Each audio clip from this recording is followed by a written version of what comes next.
तो आंदोलन के दूसरे दिन भी किसान जमे हुए हैं। हरियाणा से दिल्ली की ओर बढ़ने के लिए किसानों का जत्था सड़क पर है, तनाव बना है।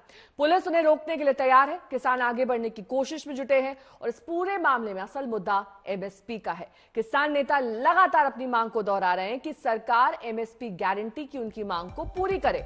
वहीं केंद्र सरकार भी अपना रुख साफ कर चुकी है कि इस मुद्दे पर इतनी जल्दबाजी में आगे नहीं बढ़ा जा सकता है। सरकार की अपनी दलील है। किसान संगठन लगातार इस बात के लिए दबाव बना रहे हैं। वहीं एमएसपी को लेकर सियासत तेज है।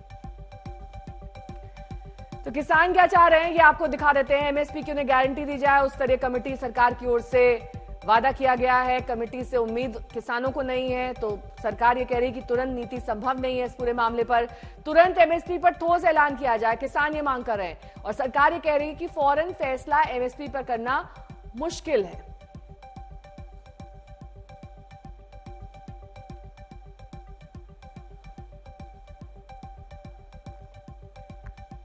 तो एमएसपी पर कानून गारंटी क्या है ये आपको दिखा देते हैं। क्या मांग की जा रही है? मांग ये है कि कानून बनाने को लेकर मुहिम की जाए। क्यों जरूरी है? सरकार बाध्य होगी इससे, और इससे एमएसपी अनिवार्य होगा, ये बदलाव आएगा। अड़चन इसमें क्या है दिखा देते हैं। वैधानिक अड़चन यह है कि कानून इसको लेकर बनाना पड़ेगा। आर्थिक तौर पर अड़चन यह है कि 10 लाख करोड़ तक बोझ उठाना पड़ेगा सरकार को।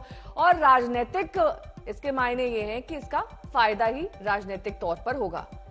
गणित ये कहता है कि अभी स्थिति सरकार एमएसपी घटा बढ़ा सकती है। कानून बना तो एमएसपी अनिवार्य हो जाएगी। अगर कानून बना तो आयोग की सिफारिशें बाध्य नहीं होंगी।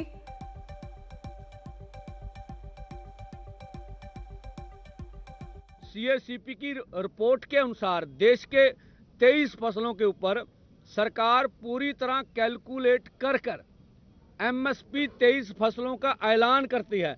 तो हमने मंत्री महोदय के समक्ष ये बात रखी कि आप बताइए, आप ये अनाउंसमेंट कैलकुलेशन से कर रहे हैं? बोले हाँ। तो हमने बोला इसके ऊपर लीगल गारंटी कानून बना दीजिए। हमें तो सिक्योरिटी चाहिए भी, जो एमएसपी का ऐलान आपने किया वो कम रेट पर मंडी में ना बिके। तो अब वो कमेटी बना के हमारा मसला ठंडे बस्ते में डालना चाहते हैं। किसान संगठनों को ये बात समझना बहुत जरूरी है कि जो कानून की बात की जा रही है वो कानून के बारे में इस तरीके से कोई निर्णय नहीं लिया जा सकता है जिससे कि बाद के दिनों में सबके लिए बगैर सोची समझी स्थिति के बारे में लोग आलोचना करें। इंडिया की सरकार आएगी तो हम एमएसपी की गारंटी हिंदुस्तान के किसानों को देंगे। जो स्वामीनाथन रिपोर्ट में लिखा है वो हम पूरा करके आपको दे देंगे। मोदी सरकार की नाकामी है कि लीगल गारंटी जो एमएसपी के लिए डिमांड था उनका, उसको पूरा करना चाहिए था। उन्होंने एक एक्सपर्ट कमेटी बनाई जुलाई 12, 2022 को। उसका क्या हुआ नहीं मालूम। तो किसानों का ये जो मुतालबा है कि लीगल गारंटी होना एमएसपी के ऊपर, पूरे क्रॉप्स के ऊपर, और दूसरा उनका यह है कि इम्प्लीमेंटेशन स्वामीनाथन कमेटी का फार्मूला। तो दो चीज़ें ज़रूर ये करना है। क्यों सरकार इसको टाइम पास कर रही है, टाइम खरीद रही है।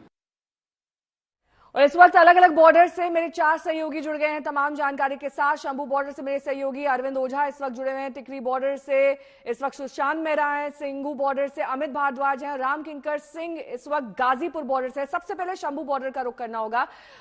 अरविंद, जिस तरीके से आप सुबह से जानकारी दे रहे हैं कि वहां पर सिक्योरिटी को बीफ अप किया गया है, तमाम एहतियातन कदम उठाए गए हैं कल के मद्देनजर, इस वक्त क्या स्थिति है? क्या ये गहमा गहमी दिन चढ़ने के साथ बढ़ गई है, या फिर कहीं ना कहीं किसानों के इस मूवमेंट में एक तरीके से थोड़ा सा वहां पर मध्यम हुई है स्थिति?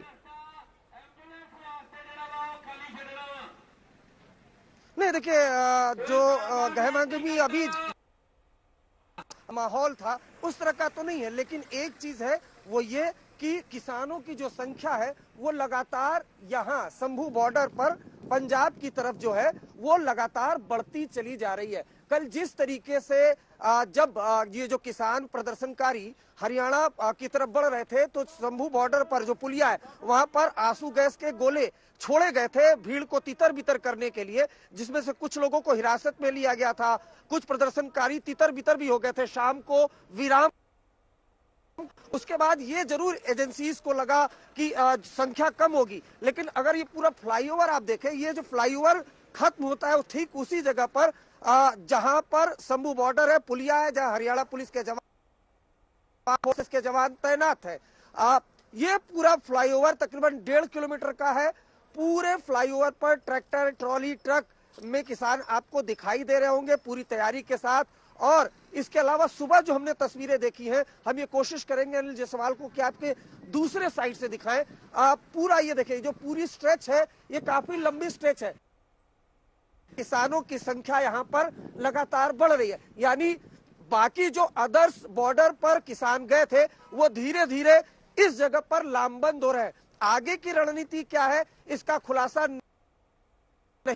जितने किसानों से हमने बात की उनका ही कहना है कि उनका सिर्फ एक मकसद है, दिल्ली तक जाना, और वो हर हाल में दिल्ली जाकर रहेंगे। इन सबके बीच देखिए, ये जो पंजाब पुलिस की टीम है यहाँ पर पहुंची है। पंजाब पुलिस की टीम की यहाँ पर ये कोशिश है कि ये जो किसानों का आंदोलन चल रहा है इसके बीच कोई उपद्रवी तत्व न घुस पाए। लेकिन हम आपको तस्वीरों के जरिए ये जरूर दिखाने की कोशिश करेंगे कि आखिर संख्या कैसे और कितनी बढ़ रही है। कैमरामैन अनिल जायसवाल आपको इस तरफ से वो तस्वीर दिखाने की कोशिश करेंगे। ये देखिए, ये जो फ्लाईओवर के नीचे सड़क थी,